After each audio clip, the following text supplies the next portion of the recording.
Hello students, welcome to my channel more education junction. मैं हूं अंजुश्री मिश्रा। आज मैं आप लोगों के लिए कक्षा 9th क्षितिज हिंदी पाठ्य पुस्तक से पाठ 15 मेघ आए लेकर आई हूं और यह आप लोगों को एग्ज़ाम की दृष्टि से इम्पॉर्टेंट होने वाला है। इसको विस्तार पूर्वक अर्थ सहित संपूर्ण प्रश्नोत्तर के साथ हम आप लोगों के लिए समझाएंगे। तो चलिए हम स्टार्ट करते हैं। पाठ जो था 15, ठीक है। तो यह पाठ का नाम था मेघ आए। मेघ आए। और बच्चों, स्टार्ट करने से पहले यदि आप लोग मेरे चैनल पर नए हैं तो मेरे चैनल को सब्सक्राइब कर लें और बेल आइकन प्रेस कर लें ताकि आप लोगों को मेरे वीडियो की नोटिफिकेशन टाइम से मिलते रहें।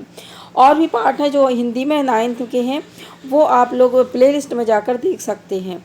तो चलिए हम स्टार्ट करते हैं।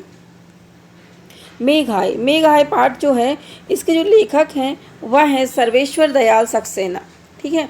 तो ये कौन है? सर्वेश्वर दयाल सक्सेना ने ये पाठ की रचना की है, कवि हैं इसके।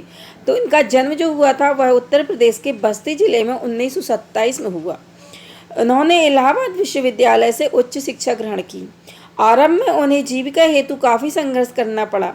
बाद में दिनमान उप संपादक एवं चर्चित बाल पत्रिका पराग के संपादक बने, ठीक। और फिर सन 1983 में इनका आकस्मिक निधन हो गया, ठीक है। आकस्मिक मतलब अचानक निधन हो गया, ठीक। तो इनमें से इनकी कुछ रचनाएं हैं इम्पोर्टेंट, वह देख लेते हैं जो आपको एग्ज़ाम की दृष्टि से इम्पोर्टेंट। इनकी रचनाएं जो थी वह थी काठ की घंटियाँ, बाँस का पुल, एक सूनी नाव, गर्म हवाएं, कुआनो नदी, जंगल का दर्द, खूंटियों पर टंगे लोग, ठीक। तो ये इनकी क्या थी? प्रमुख कविताओं का संग्रह था। नई कविता के प्रमुख कवि सर्वेश्वर दयाल सक्सेना ने उपन्यास, नाटक, कहानी, निबंध एवं प्रचुर मात्रा में बाल साहित्य भी लिखे, ठीक है। तो इन्होंने क्या लिखा? उपन्यास लिखा, नाटक, कहानियाँ, निबंध यह और बाल साहित्य भी इन्होंने लिखा। आगे देख लेते हैं। दिनमान में प्रकाशित चर्चे और चरखे स्तंभ के लिए सर्वेश्वर बहुत चर्चित रहे। उन्हें साहित्य अकादमी पुरस्कार से सम्मानित भी किया गया, ठीक है। चर्चे और चरखे जो स्तंभ हैं इनको बहुत प्रकाशित रहे या चर्चित रहे और इनको इसके लिए इन्हें साहित्य अकादमी पुरस्कार भी मिला। तो क्वेश्चन ये बन सकता है कि किस स्तंभ के लिए इनको साहित्य अकादमी पुरस्कार मिला? तो चर्चे और चरखे, ठीक। आगे देखते हैं। सर्वेश्वर के काव्य में ग्रामीण संवेदना के साथ शहरी मध्यवर्गीय जीवन बोध भी व्यक्त हुआ है। मतलब इन्होंने ग्रामीण की जो गांव के जो लोगों की या गांव की स्थिति की संवेदना का वर्णन के साथ साथ इन्होंने शहर के जो मध्यम वर्गीय लोग हैं उनके जीवन का भी बोध इन्होंने व्यक्त हुआ है। यह बोध उनके कथ्य में ही नहीं भाषा में भी दिखाई देता है। तो मतलब इन कथन में ही नहीं उनकी भाषा में भी दिखाई देता है। सर्वेश्वर की भाषा सहज एवं लोक की महक लिए हुए है। तो इनकी भाषा कैसी है? सहज है, ठीक। आगे देखते हैं। अब देखते हैं इसके प्रमुख गद्यांश देखते हैं। तो सबसे पहले पहला गद्यांश देखें। मेघ आए बड़े बंठन के सवर के। मेघ आए बड़े बंठन के सवर के, आगे आगे नाचती गाती बयार। आगे आगे नाचती गाती बयार, दरवाजे खिड़कियां खुलने लगी गली गली। पाहुन ज्यों आए हूँ गाँव में शहर के, मेघ आए बड़े बंठन के सवर के, ठीक। आगे देखते हैं। कवि ने कहा, इसका संदर्भ देखते हैं। संदर्भ क्या है? प्रस्तुत पद्यांश हमारी पाठ्यपुस्तक के मेघ आए पाठ से लिया गया है। इसके कवि सर्वेश्वर दयाल सक्सेना हैं। इसमें मेहमान रूपी बादलों के आने पर होने वाली गतिविधियों का चित्रण किया है। आगे देखते हैं। इसकी जो व्याख्या है, कवि कहते हैं कि मेघ आकाश में रंग बिरंगे बादल सज धज और संवर कर आने वाले मेहमान की तरह आ गए हैं। ठीक है, मतलब कोई मेहमान आता है तो वह भी बड़ा सज धज सवर के आता है ना। गांव में दामाद के आने पर जैसी हलचल मच जाती है, वैसे ही बादलों के आने पर खुशी की लहर गांव भर में दौड़ गई। बादलों के स्वागत में आगे आगे नाचती गाती हवा चल रही है। हवा से गांव की गली गली की खिड़की दरवाजे खुल गए हैं। आशय यह है, बादलों के आने पर तथा दामाद के आने पर लोग अपने अपने दरवाजे खिड़की खोलकर आने वाले को देख रहे हैं कि बादल भली प्रकार से सज धज कर और संवर कर आ गए हैं। ठीक है, यह इसका व्याख्या हुई। अब हम इसकी विशेष देख लेते हैं। विशेष क्या है, देखिएगा।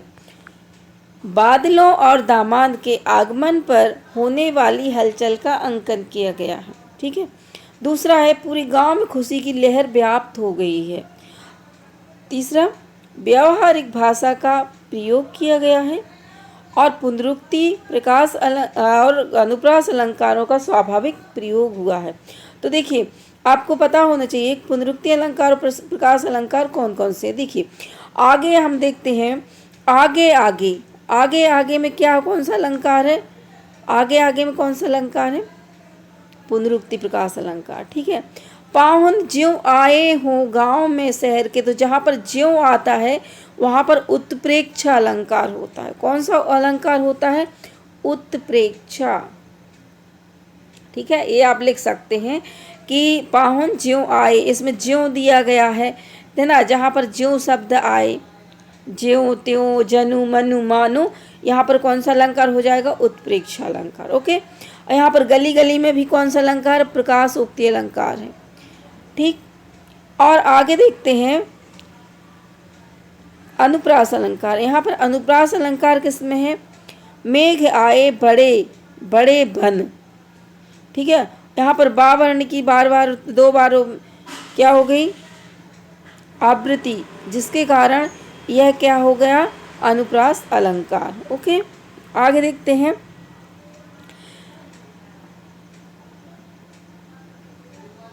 ठीक है, जैसे बड़े बन, मेघ आए बड़े बन, बन, यहाँ पर बा से बा वर्ण और वह वर्ण की आवृत्ति हुई, तो यहाँ पर कौन सा अलंकार हो जाएगा, यहाँ पर खिड़कियाँ खुलने लगी। खिड़कियाँ, यहाँ पर भी खावर्ण की आवृत्ति और दो बार आई है ना, तो इसमें भी क्या हो जाएगा, अनुप्रास अलंकार आ जाएगा। ठीक, आगे देख लेते हैं। आगे देखते हैं, दूसरा गद्यांश देखते हैं। गद्यांश पेड़ झुक झाँकने लगे गर्दन उचकाए। जब आंधी चलती है, हवा चलती है, तो पेड़ झुकते हैं और खड़े होते हैं ना। तो यह कहा गया कि पेड़ झुक झाँकने लगे गर्दन उचकाए, आंधी चली धूल भगी घाघरा उठाए, बाकी चितवन उठा नदी ठिठकी घूंघट सर के, मेघ आए बड़े बंठन के सवर के। ठीक, तो बच्चों देखो यहाँ पर झुक झाँकने, यहाँ पर झुक झाँकने में कौन सा अलंकार, अनुप्रास अलंकार। क्यों, यहाँ पर झा वर्ण की दो बार आवृत्ति हुई। ठीक, अब जैसे नदी ठिठकी घूंघट सरके, यह मानवीय अलंकार। बाकी चितवन उठा, नदी ठिठकी घूंघट सरके, मानवीय अलंकार है। ठीक है, मेघ आए बड़े बंठन के सवर के, यहाँ पर धूल भागी घाघरा उठाए, यहाँ पर भी मानवीय अलंकार। ठीक है, आगे देखते हैं। प्रस्तुत गद्यांश हमारी पाठ्य पुस्तक मेघ आए पाठ से लिया गया है और इसके कवि जो है सर्वेश्वर दयाल सक्सेना जी हैं। प्रसंग देखिए, इसमें मेघ और दामाद के आने पर होने वाली उत्सुकता का चित्रण किया गया है। ठीक, नेक्स्ट देखते हैं विशेष। इसके हम क्या देखना है, व्याख्या।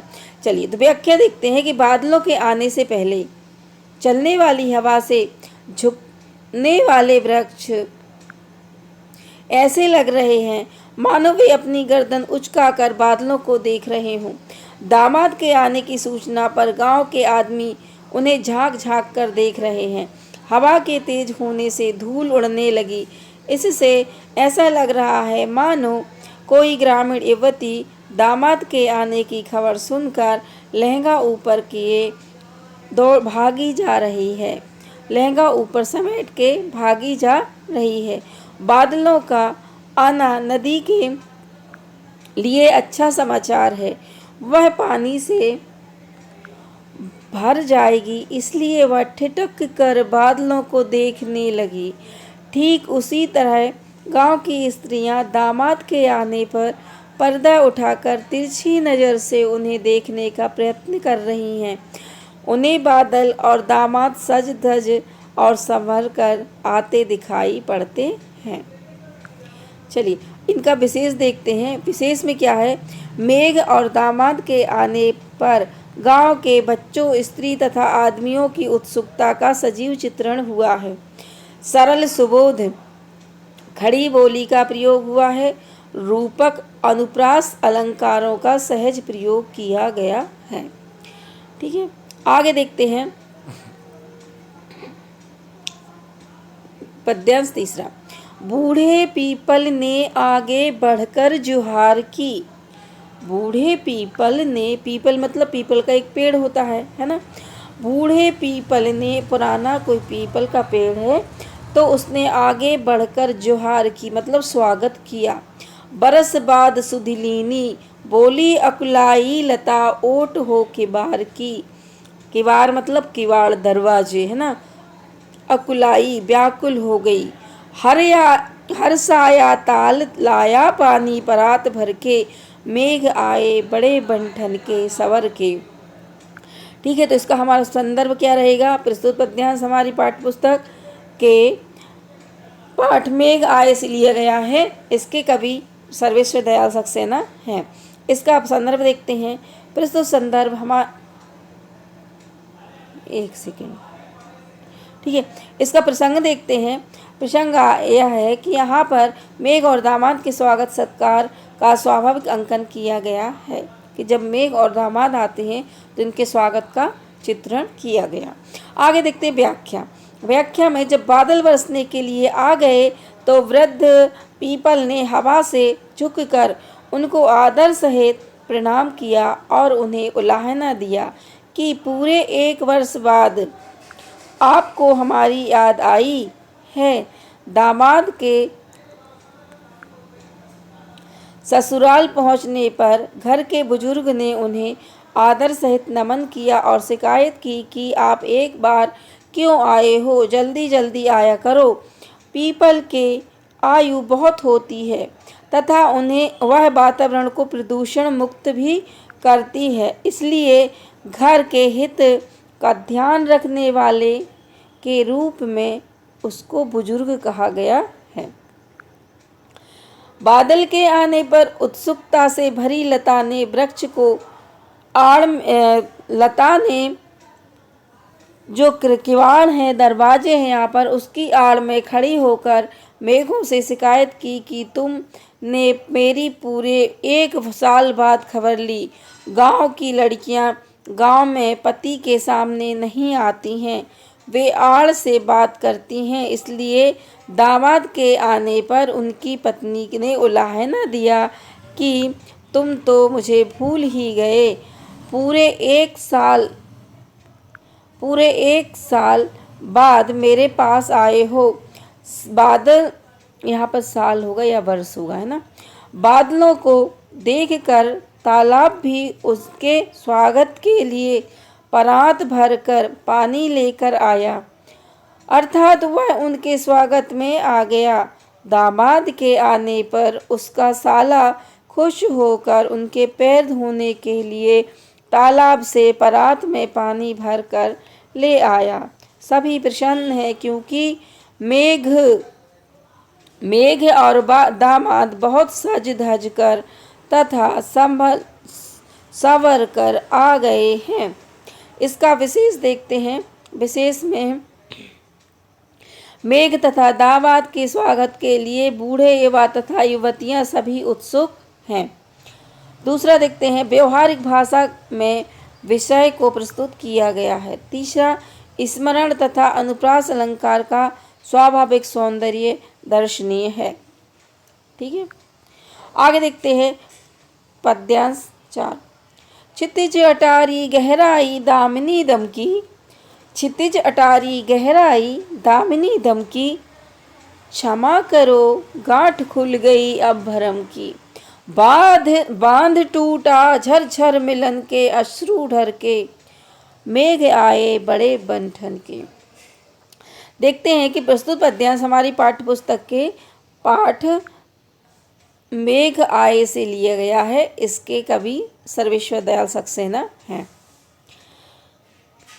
चलिए अब देखते हैं हम प्रसंग। प्रसंग में क्या है, यहाँ मायके में पति से मिलने पर पत्नी के भ्रम का समाधान होने पर उसकी भावुक स्थिति का अंकन किया गया है।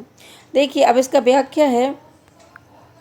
आकाश पर बिजली के चमकने और वर्षा प्रारंभ होने पर ग्रामवासियों को जो वर्षा न होने की शंका थी उसका भेद खुल गया। वर्षा प्रारंभ हो गई, इसलिए वे प्रसन्न होकर अपनी आंखों में खुशी के आंसू भर लाए और अपनी शंका के लिए बादलों से माफ़ी मांगने लगे। दामाद से, क्योंकि बादलों की दामाद बताया गया है, ठीक है, तो दामाद से पत्नी का अट्टालिका पर मिलन हो गया तो उसमें प्रसन्नता कि बिजली कौन गई। उसका जो भ्रम था कि मेरे पति आएंगे या नहीं दूर हो गया। वह अपनी भूल के लिए पति से क्षमा मांगने लगी तथा पति से मिलकर उसके खुशी के आंसू झरझर कर झरने लगे। वह प्रसन्न हो उठी क्योंकि उसके पति सज धज कर तथा संभल कर आ गए हैं। ठीक है, अब देखते हैं हम इसमें विशेष क्या है।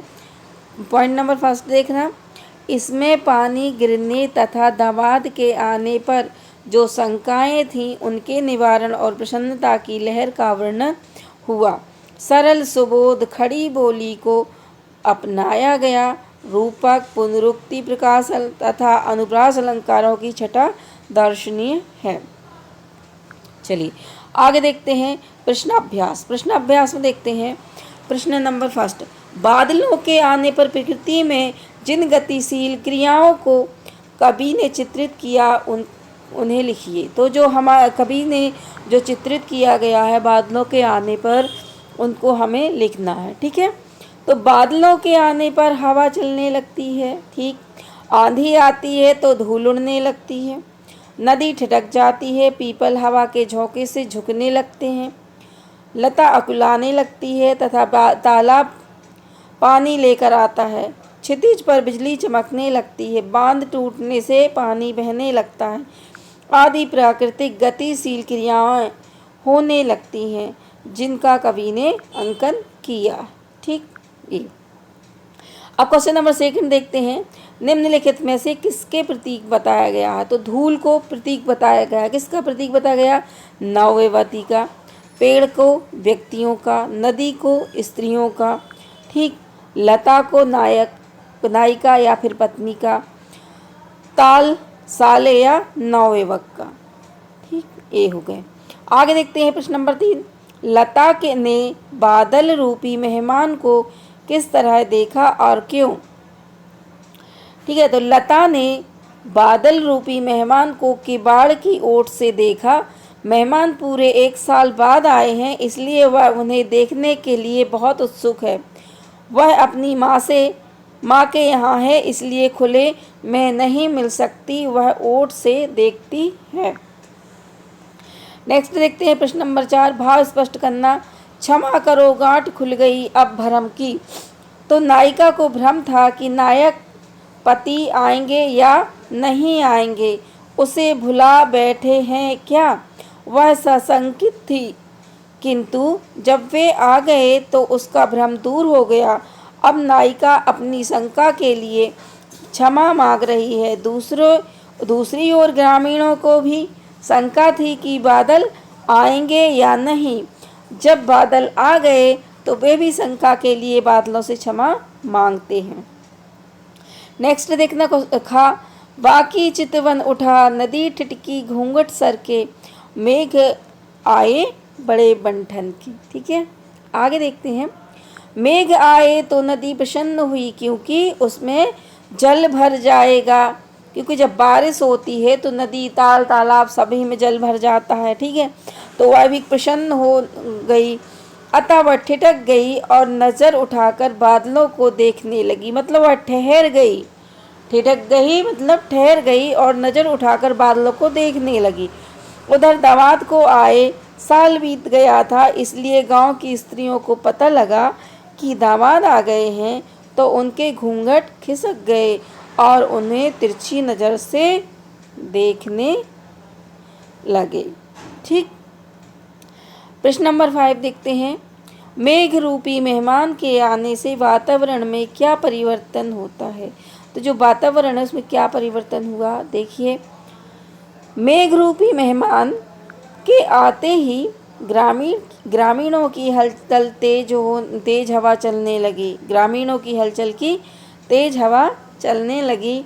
उन्हें देखने के लिए खिड़की एवं दरवाजे खुलने लगे। आंधी आने से पेड़ झुकने तथा ऊपर को होने लगे और धूल उड़ने लगी। नदी ठिठक कर देखने लगी, पीपल झुकने लगा, तालाब पानी भर लाया, क्षितिज में बिजली चमकने लगी तथा पानी बरसने लगा। इस तरह समस्त वातावरण गतिशील हो उठा। नेक्स्ट। कविता में आए मानवीकरण और रूपक अलंकार के उदाहरण लिखें। तो देखिए, खोज कर लिखना जो कविता में हमने पढ़े हैं। तो देखिए यहाँ मानवीकरण अलंकार, बेटा मानवीकरण अलंकार जहाँ होता है वहाँ पर मानव की गतिविधियाँ या उसकी क्रियाओं का,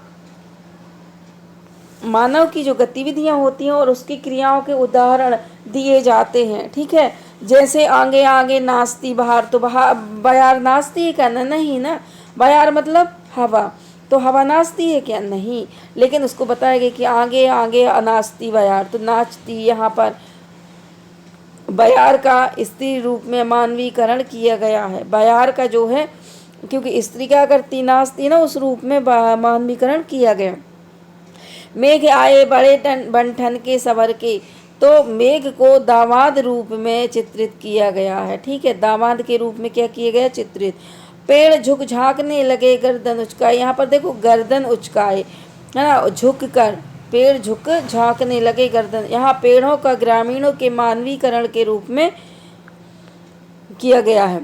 अब जैसे बोली अकुलाई लता, लता का स्त्री रूप में मानवीकरण किया गया है। तो बोली अकुलाई।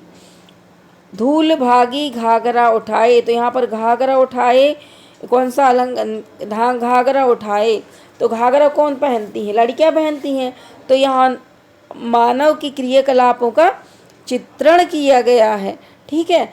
तो इस कारण यहाँ पर क्या होगा? मानवीकरण अलंकार होगा। ओके। नेक्स्ट देखते हैं 6वां। बूढ़े पीपल ने आगे बढ़कर जोहार की, तो पीपल के साथ जोहार लगाना मतलब स्वागत किया। तो स्वागत कौन करते हैं? मनुष्य करते हैं, है ना। तो बूढ़ा पीपल, ठीक। तो यहाँ पर पीपल का बुजुर्ग के रूप में मानवीकरण हुआ है। नेक्स्ट देखते हैं कविता में रूपक अलंकार। आप देखिए रूपक अलंकार, ठीक है। क्षितिज अटारी, क्षितिज अटारी, दामनी दमकी, बांध टूटा झर झर मिलन के आंसू ढर के। तो यहाँ पर क्या है? रूपक अलंकार। आगे देखते हैं क्वेश्चन नंबर 7 में। इस कविता में जिन रीति रिवाजों का मार्मिक चित्रण हुआ है उनका वर्णन कीजिए।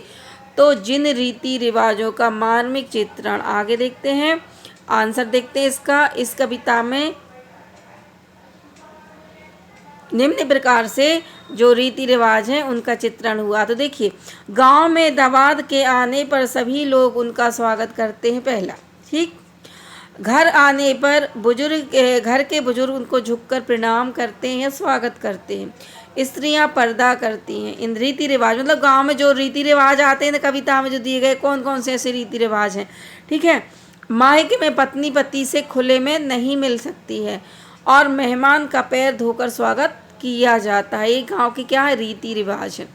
क्वेश्चन नंबर 8 में देखते हैं।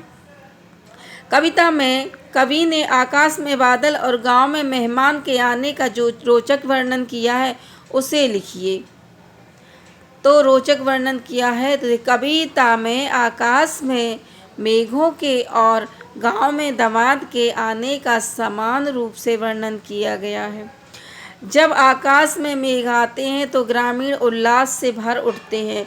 उनको बादलों को देखकर बहुत प्रसन्नता होती है। हवा चलने से धूल से पेड़ झुकने लगते हैं। नदियाँ और तालाब में पानी भरने लगता है। गर्मी से व्याकुल वनस्पतियाँ वर्षा की प्रतीक्षा करने लगती हैं। बिजली की चमक के साथ साथ भी वर्षा होने लगती है। इस तरह गांव में दामाद के आते ही हर्ष की लहर दौड़ पड़ती है, और जब दामाद गांव में आते हैं तो इसी प्रकार हर्ष की लहर, खुशी की, आनंद की लहर दौड़ पड़ती है। सभी मनुष्य उनका स्वागत करते हैं, मतलब जो भी स्त्री पुरुष है सभी क्या करते, स्वागत करते हैं। स्त्रियां किवाड़ की आड़ में पर्दा उठाकर तिरछी नज़र से देखती हैं। नवयुवतियाँ शर्माकर अपने कपड़े समेटकर घर को भाग जाती हैं। घरों की खिड़की दरवाजे उन्हें देखने को व्याकुल हो जाते हैं। घर आने पर बुजुर्ग उन्हें झुककर प्रणाम करते हैं और साले पैर धोते हैं। पत्नी उन्हें देखकर उत्सुक होती है, किंतु शर्म के कारण खुलकर सामने नहीं आती, छिपकर उन्हें देखती है। अट्टालिका पर जब दोनों मिलते हैं तो भ्रम दूर हो जाता है और मिलन की खुशी के अनुधार फूट पड़ती है। ठीक है, अब देखते हैं क्वेश्चन 9। काव्य सौंदर्य लिखना है। पाहुन ज्यों आए हों गांव में शहर के, मेघ आए बड़े बंठन के। तो इसका देखना काव्य सौंदर्य क्या है। इसमें शहर के पाहुन आने पर गांव में जो हर्ष व्याप्त हो गया, उसकी स्वाभाविक अभिव्यक्ति हुई है। ठीक, मेघ का मानवीकरण हुआ है और ब वर्ण की आवृत्ति के कारण अनुप्रास अलंकार है। यहाँ पर देखो, मेघ आए बड़े बंठन के, ठीक है, यहाँ पर अनुप्रास अलंकार है। मेघ रूपी पाहुन में रूपक अलंकार है। मेघ रूपी पाहुन में, जहाँ पर देखो रूपी पाहुन, पाहुन ज्यों आए हों, रूपक अलंकार, ठीक है, शहर के। तो जैसे मेघ रूप, मेघ का मानवीकरण किया गया था। मेघ रूपी पाहुन में रूपक अलंकार। सरल सुबोध भाषा का प्रयोग, चित्रात्मक शैली का अवलोकनीय सौंदर्य, है ना। आगे देखो, यहाँ पर जैसे पाहुन ज्यों आए हों शहर के, जहाँ पर ज्यों आए हो, तो ज्यों त्यों जहाँ पर होता है तो वहाँ पर कौन सा अलंकार होता है, उत्प्रेक्ष अलंकार होता है। ठीक, आगे देखते हैं क्वेश्चन नंबर 10, रचना और अभिव्यक्ति। ठीक है, वर्षा के आने पर अपने आसपास में के वातावरण में हुए परिवर्तन को ध्यान में रखकर एक अनुच्छेद लिखिए। आज पहली वर्षा क्या आई, वातावरण को जीवंत कर दिया। भाषण, जो भीषण गर्मी की तपन, लू के थपेड़ों से सभी वनस्पतियां, पेड़ पौधे मुरझा गए थे, उनमें चेतना का संचार हो गया। इस बार की गर्मी बहुत भयंकर थी, 49-50 तक पारा पहुंच गया था, किंतु इस वर्षा के कारण सब में खुशी की लहर दौड़ गई। पानी पड़ते ही धरती से सौंधी गंध निकलने लगी। पेड़ों पर जो धूल जमी थी वह भी साफ हो गई। पत्तियां स्वच्छ दिखाई देने लगीं। किसान भी अपने खेतों की जुताई बुवाई के लिए तैयारी में लग गए। नेक्स्ट देखते हैं, पीपल, कवि ने पीपल को ही बड़ा बुजुर्ग क्यों कहा है, पता लगाइए। पीपल की लंबी आयु होती है। भारतीय हिंदू समाज में तो इसकी पूजा होती है। बहुत से लोग इसे जल चढ़ाकर अर्घ देते हैं। पीपल वातावरण को शुद्ध करता है, यह प्रदूषण से बचाता है, प्राणवायु प्रदान करता है। इन्हीं कारणों से उसे बड़ा बुजुर्ग कहा गया है। नेक्स्ट क्वेश्चन देखते हैं, क्वेश्चन नंबर 12। कविता में मेघ को पाहुन के रूप में चित्रित किया गया है। यह हमारे यहाँ अतिथि को कैसे महत्व प्रदान है, लेकिन आज इस मान्यता में परिवर्तन आ गया है। आपको इसके क्या कारण नज़र आते हैं। देखिए, हमारे यहाँ अतिथि को देवता के समान माना गया है। घर परिवार के लोगों द्वारा लोग सिर आँखों पर बिठाते हैं। लोगों द्वारा अतिथि को, लोग यहाँ पर लिख लेना, अतिथि को, लोगों द्वारा अतिथि अतिथि को लोग सिर आंखों पर उठाते हैं, किंतु वर्तमान समय में इस मान्यता में परिवर्तन हुआ। पाहुन का विशेष आदर सत्कार होता है, दामाद का दर्जा तो और विशेष होता है। उन्हें तो घर अब उस प्रकार का आदर सत्कार या सम्मान का भाव नहीं रह रहा है। मेरी राय में इसका प्रमुख कारण यह है कि हम पश्चिमी संस्कृति का प्रभाव पड़ा है, हम पर जो क्या है पश्चिमी संस्कृति का प्रभाव पड़ा, जहाँ अतिथियों के प्रति उस तरह का आदर का भाव नहीं होता है। दूसरे आज का व्यक्ति स्वकेंद्रित हो रहा है, इसलिए उसमें पूरी सहजता नहीं रह गई है। स्वार्थपरक स्वभाव ने भी अतिथियों के प्रति व्यवहार में परिवर्तन किया है। ठीक है, तो इस प्रकार से आज उनका क्या है महत्व कम हो गया है। क्वेश्चन नंबर 13 देखते हैं। कविता में आए मुहावरों को छांटकर अपने वाक्यों में प्रयोग कीजिए। तो देखो, बन ठन के, तो ये क्या है मुहावरा, बन ठन के क्या है मुहावरा है। तो मतलब बन ठन मतलब सज सवर के। कल मेरे मित्र की शादी है, मैं उसमें बन ठन के जाऊंगा। सुधि लेना याद आना, हमें अपने मित्रों की सुधि लेते रहना चाहिए। सुधि मतलब याद आना। गांठ खुलना गुत्थी सुलझना, आज मैं अपने दोनों मित्रों के बीच पड़ी गांठ को खोलना चाहता हूँ। मिलन के अश्रु मतलब मिलने की प्रसन्नता, मैं साल भर बाद माँ से मिला तो उनके मिलन के अश्रु छलक पड़े। बाकी चितवन तिरछी नज़र, पर्दा करने वाली स्त्रियां आने वाले को बाकी नज़र से देख रही थीं। नेक्स्ट क्वेश्चन देखते हैं। क्वेश्चन नंबर है हमारा 14। कविता में प्रयुक्त आंचलिक शब्दों की सूची बनाइए, है ना। जो आंचलिक शब्द हैं कविता में उनकी हमें सूची बनाना। पहला देखिए, बयार, पाहुन, उचकाए, जोहार, सुधी, लीन्ही, किबार, अटारी, भरम, ये क्या है आंचलिक शब्द हैं। ठीक, आगे देखते हैं। Question number 15। मेघ आए कविता की भाषा सरल और सहज है, उदाहरण देकर स्पष्ट कीजिए। तो देखिए, मेघ आए कविता में सरल और सहज भाषा का प्रयोग हुआ है। एक उदाहरण देखिए, पेड़ झुक झांकने लगे, गर्दन उचकाए, आंधी चली, धूल भागी, घाघरा उठाए। चलिए, ये हो गए हमारे क्वेश्चन आंसर। तो बच्चों बताइए आप लोगों को मेरा पढ़ाना कैसा लगा। यदि मेरा पढ़ाना आप लोगों को पसंद आया तो मेरे चैनल को लाइक कीजिए और सब्सक्राइब कीजिए, और अपने जो फ्रेंड हैं उनको भी शेयर कीजिए ताकि वो भी इससे लाभ ले सके। मैं आपको दूसरी वीडियो पर मिलती हूँ, तब तक के लिए जय हिंद, जय भारत।